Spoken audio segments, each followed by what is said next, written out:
Well, tonight we are thinking really about this issue of equality, which I guess has become an incredibly huge and defining issue for our time, in the sense that actually a lot of the culture wars that we see going on at the moment are really arguments about the issue of equality. If you've working in any sort of professional environment of a company of a medium to large size, you will have some of this stuff sort of rammed down your throat on a regular basis. The importance of equality and diversity training, Chris, I'm sure that stuff, you get that all the time. Yeah, very much so. Because arguably it's an important issue, actually, isn't it? That all people are treated with equality, but it has become a huge, huge thing. And I guess tonight I just want to explore a little bit about, well, why is that?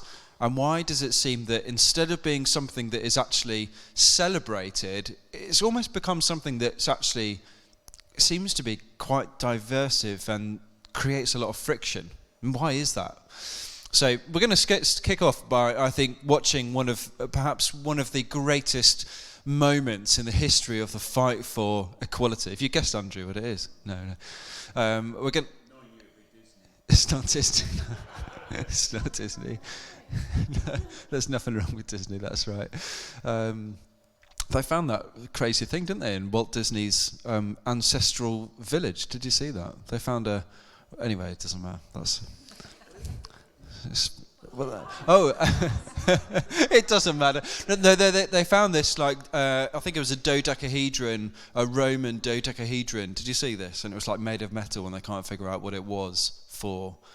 And people were like, oh, was it like a pasta measure? And someone's like, was it a dog toy? And anyway, told you, it's got nothing to do with what we're talking about. It's because you mentioned Disney, Andrew. So we're going to start by watching a video of, I think, one of the most important moments, I think, perhaps in the battle for equality. And then, yeah, we'll come back in a minute. So why don't you press play? Wow, what a moment. It's incredible, isn't it? The power in those words that I guess was a history-defining moment as Martin Luther King Jr. just brings it. It's incredible, isn't it? I just want to contrast that with another incident in the history of equality. This particular tweet from Richard Dawkins, which you may have seen before. So, In Your Face New Yorker tweets Richard Dawkins and says, I honestly don't know what I would do if I was pregnant with a kid with Down syndrome. Real ethical dilemma. He replies, abort it and try again. It would be immoral to bring it into the world if you have the choice. Wow. It's a bit of an oof, yeah. It didn't go down particularly well, as you can imagine. But what a contrast to see those two different people speaking about the issue of the worth of human life from completely different perspectives. And the thing is that they're both speaking not out of a void, but they're speaking out of the very worldview which they believe in, the thing in which they hold most dear to their hearts. And that is what you are seeing come to the surface in those moments. We'll touch on this in a minute, but one of the incredible things about that I Have a Dream speech is that when Martin Luther King spoke it was entirely extemporaneous. He made it up on the spot. It wasn't rehearsed. It wasn't from a script. It was something that was just birthed within him in that moment through the power of the Holy Spirit. It was profound because it was in him. He was living it. He knew it, and it was inside of him. It came from, it didn't come from nowhere, but it was like that in that moment. No, he couldn't. No. And I think the same would have been true of Richard Dawkins in that moment as he responds with that tweet, which I think if he'd had really thought about it before he sent it, he probably wouldn't have done it.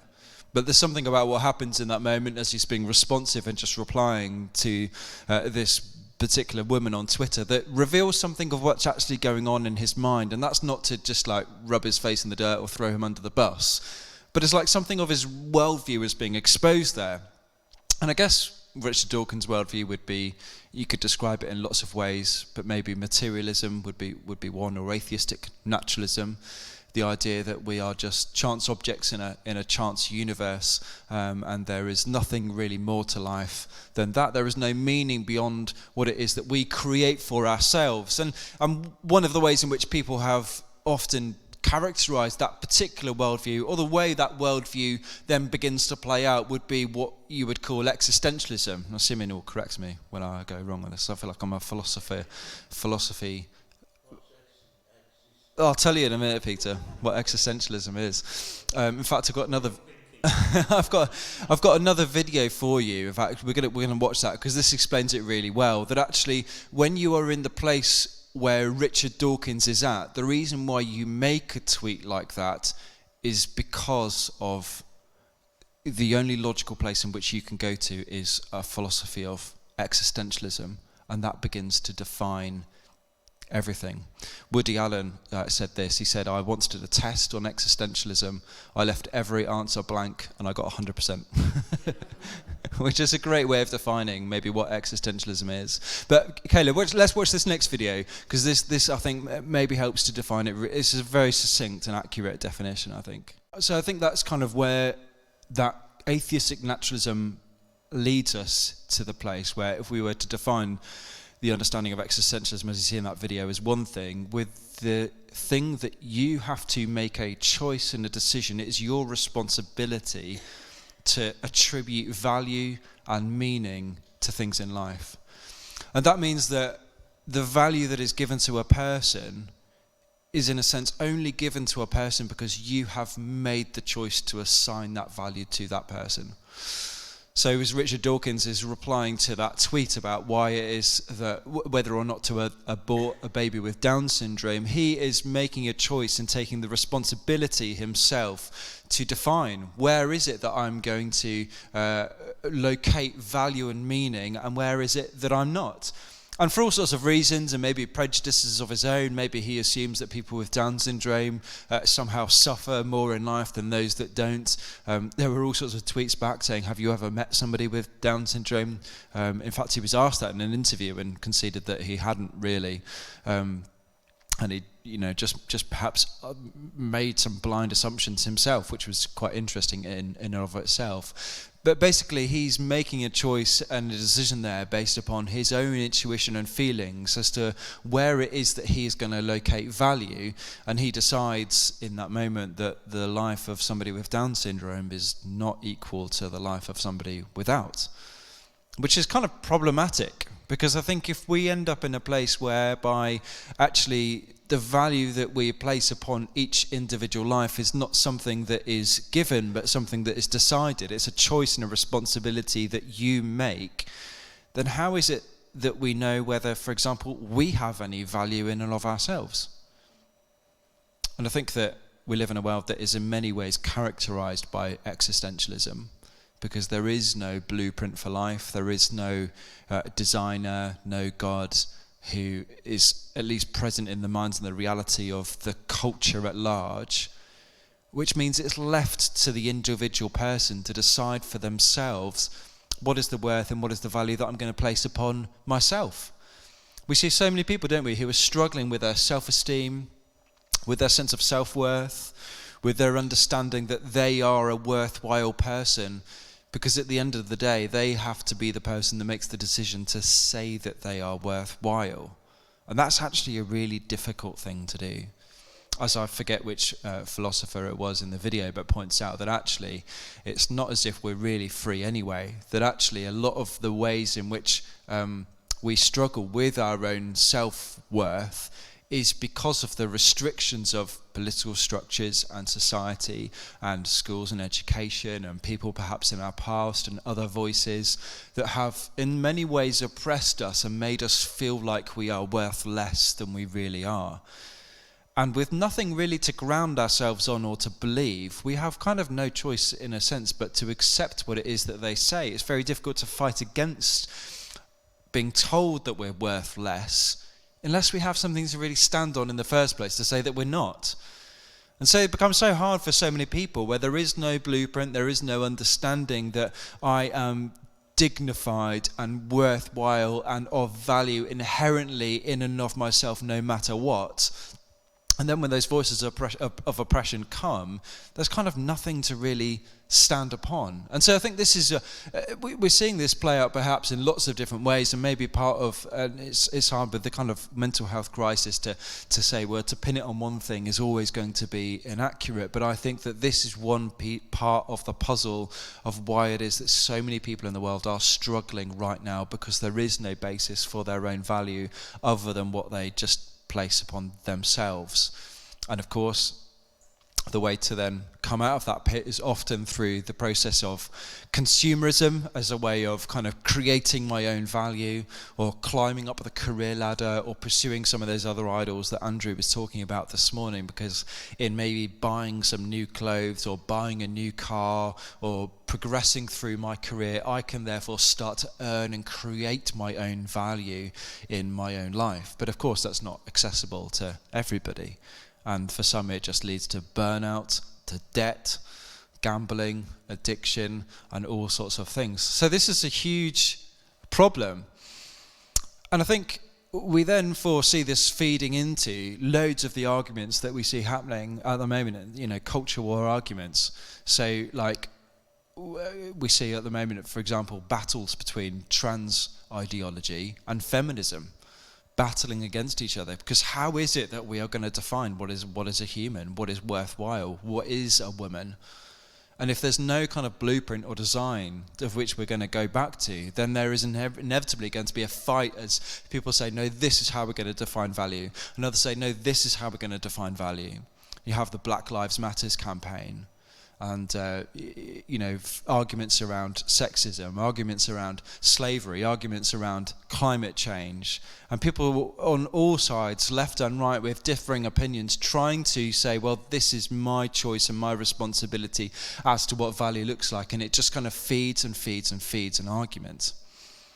But I think as Bible-believing Christians, we have something to speak into this whole argument, because we do believe that there is a blueprint and that there is a design.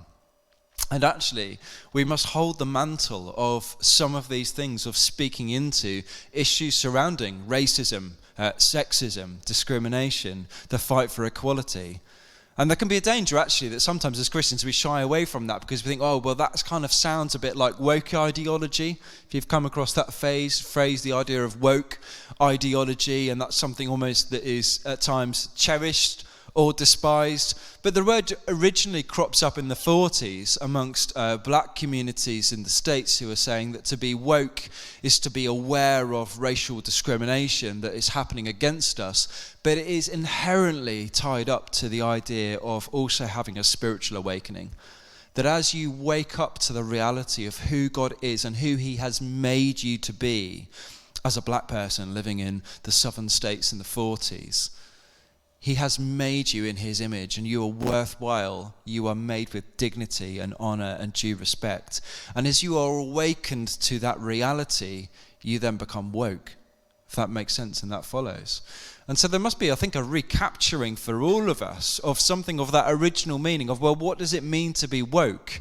And I'm not talking about buying into everything that word now has become to mean, but rather going back to its original intent in the 40s of saying we need to be people that are awakened to the spiritual reality that people are made in the image of God, that they are worthwhile of dignity and respect, and to stand upon that foundation and call it out when we don't see it.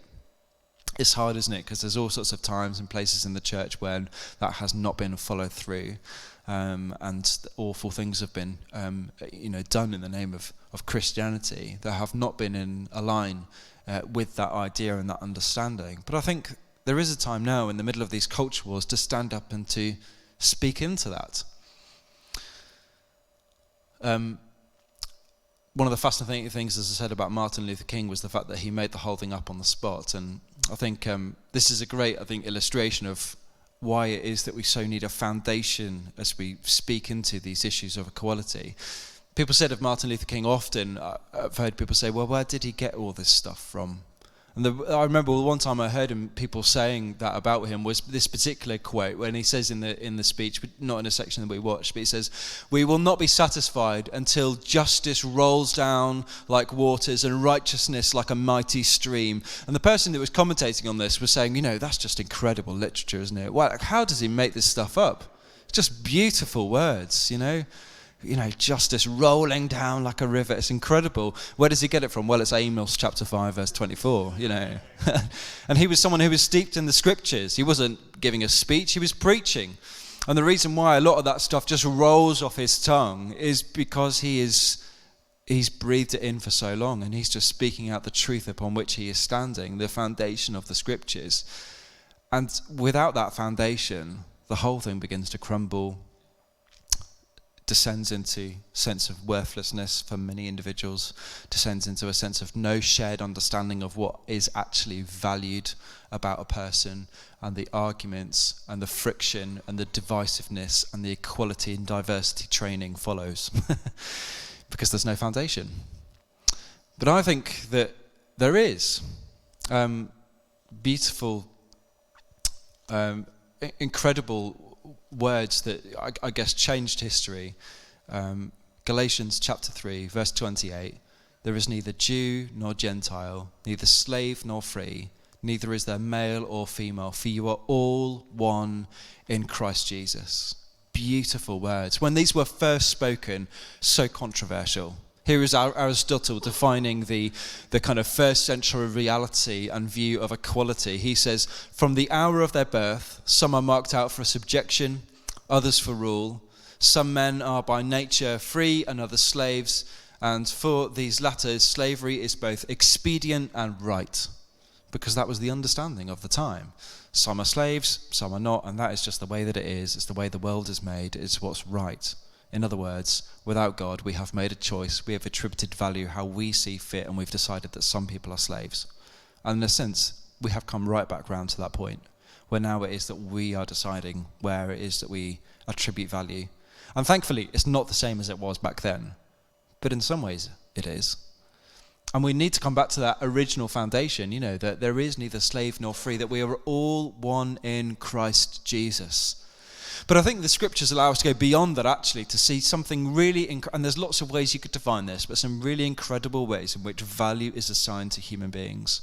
And there's just two that spring out to me that I'll share with you that have long been my favourites.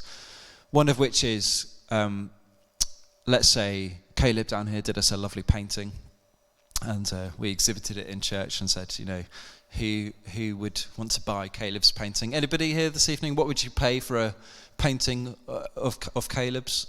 Any bids? 30p? Any advances on 30p? 50? We're not getting very far. What if I had with me, let's say, a Rembrandt or a Picasso? 80p? What would you pay? 100 million if you had it? I mean, chances are, actually, if I had one of those, you think, well, this is a great investment opportunity. If this is going to sell now, I will literally pour out my life savings, because I know next week I can make an enormous profit. You'd pay whatever you could get to get hold of that painting. Why is that? It's because of the person that painted it. And there's a sense in which value is attributed because of the author, because of the person that painted it. Have you ever looked at the Mona Lisa and thought, it's all right, but I wouldn't put it on my wall. It's just not that great. But there is something incredible, isn't there, about the person that painted it, Leonardo da Vinci. Genius, absolute genius of his time. And the thing is that we know that Leonardo da Vinci, they can do these kind of x-rays or whatever, and they can look through the paint layers, and they can see that he painted it over and over and over and over and over and over again. And in fact, the reason why it's so small was because he was carrying it around with him for like 15, 20 years, repainting it and repainting it and repainting it and repainting it. And the whole reason why it is such an extraordinary painting is because it is the most treasured possession of the most extraordinary man, who is the author. And it's the same with the Lord, that you are his Mona Lisa, that he is constantly painting and reworking and reworking and reworking. And that is why you are valuable, because the most incredible artist is the one who has painted you and created you. how else do we know the value of things? Have you ever heard somebody say of like a great footballer or musician, that person is worth 250 million or whatever it is? And sometimes you think, well, what does that even mean? 250 million. How much does that make me worth? I'm not sure. Probably not quite as much. Again, it's attributing value by, a kind of almost an arbitrary choice. But if we ask that question of you actually, well, what is the cost that someone is willing to pay for you? We do have one answer, don't we? And that is that the God of the universe would be willing to give up the life of his one and only Son, Jesus Christ, his most precious possession, to buy back your life. Infinite riches, infinite life, given up for you. So what is the value that is placed upon your life? You are someone who is worth infinite cost and infinite value. See, these are radical ideas, aren't they, that change everything, because they apply to everybody. Every single person Jesus dies for, every single person he created in his image. Every single person was painted by him. And so every single person is worthy of dignity and respect. And that is the foundation upon which we stand, where we can say actually to Richard Dawkins' tweet that it's abhorrent, it's horrible. And there's a reason for saying that it's horrible, which is that baby with Down syndrome is worth something, that they're made in the image of God, that they're beautiful, that there's something really special about them because Christ died for them. And so we want to hold on to those truths and that fact and really fight for it in the way that Martin Luther King did. And so I just want to give you courage to say, well, actually, in some of these cultural arguments, you have a voice. And I know some of it's difficult because some of it's coming against ways in which Christians have treated people in the past, which let's hold our hands up. The way in which, the church has always treated, for example, the LGBTQ community has not always been right. And there are mistakes that have been made. There are even prejudices that exist within all of our own hearts. And we must try and hold ourselves up to those and let go of them and try to view each and every person with the dignity and the respect that they deserve. But understand that we do have a voice to speak into this conversation, to say, actually, the reason that I care about trans ideology, the reason that I care about the LGBTQ community, the reason that I care about the Black Lives Matter campaign isn't necessarily because I agree with everything that they're saying, because they're just arbitrarily assigning value to certain groups on the basis of nothing other than what they feel is right. But I know what is right, and I believe that person is made in the image of God and is worthy of dignity and respect. And that gives us a foundation to stand up like Martin Luther King did all those years ago and pour out his heart. It just gets me, especially when that bit where he talks about my 4 children, knowing that it was only days later, I'm not sure how much longer it was later, that he was killed, fighting for the rights of those young people, his children, to be released from all the oppression that they were facing.